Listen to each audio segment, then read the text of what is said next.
প্রশ্নটা করলেন যে কবরস্থানে জুতা নিয়ে যাওয়ার ব্যাপার না। বসেন বসেন বসেন।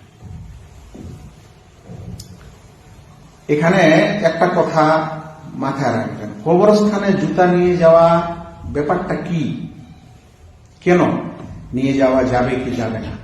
ব্যাপারটা হলো, ইসলাম ধর্মে একজন মাইয়েত মানে মুসলিম মাইয়েতকে সম্মান দিয়েছেন জীবিত অবস্থাতেও মৃত অবস্থাতেও।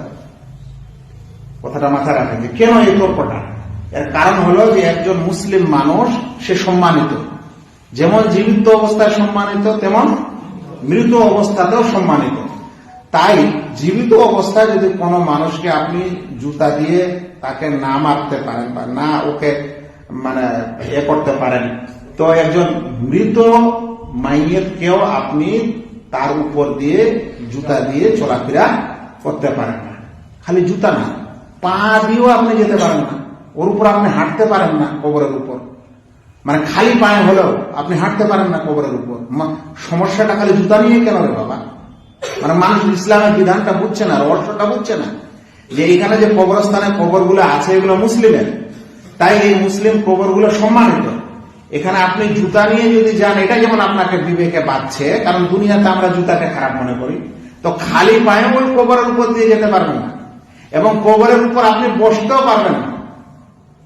তাহলে যদি এরকম হয়, তাহলে কবরস্থানের ভিতরে যদি পায়ে হেঁটে যাওয়ার রাস্তা থাকে তাহলে আপনি পায়ে হেঁটে যেতে পারেন, জুতা নিয়ে যেতে পারেন। কিন্তু যদি কবরস্থানের ভিতরে যাওয়ার রাস্তা না থাকে, তাহলে আপনাকে সতর্কতা স্বরূপ সেটা দূরে বা কোথাও রাখাই উচিত। আচ্ছা, এটা হলো আপনার কবরস্থানে জুতা বা ইত্যাদি কি করতে হবে। এই প্রশ্নটা যখন করলেন, তখন আমি আপনাদেরকে আরো একটু আপনাদের বিবেককে নাড়া দিই যে আজ কোন ব্যক্তি যদি জুতা নিয়ে কবরস্থানে ঢুকেছে, তো ওর জন্য এত বড় সমস্যা মনে করা আর নিজের গরু ছাগল গুলো কবরস্থানে বাঁধা, এটা কেন নেই?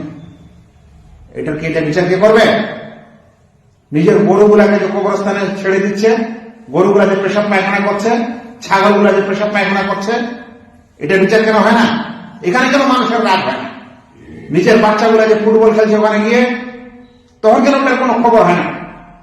কবরস্থানগুলো যে মানুষ খুঁড়ে খুঁড়ে জমি লাগিয়ে কি বলে যে গাছপালা লাগিয়ে আবাদ করছে, তখন কেন বিচার নাই? তো খালি জুতা নিয়ে গেলেই মানুষের মনে হচ্ছে যে বেয়াদবি করে দিল, আর বাকি সব ধরনের বেয়াদবি করবে, কোন রকমের মানুষের সমস্যা মনে করে না। এগুলাই হচ্ছে আমাদের সমস্যা। আমরা কোন একটা জিনিস নিয়ে ধরে পড়ে থাকছি, বাকিগুলার আমরা কোনো সমস্যা করতে চাচ্ছি না, সমাধান করতে চাচ্ছি না।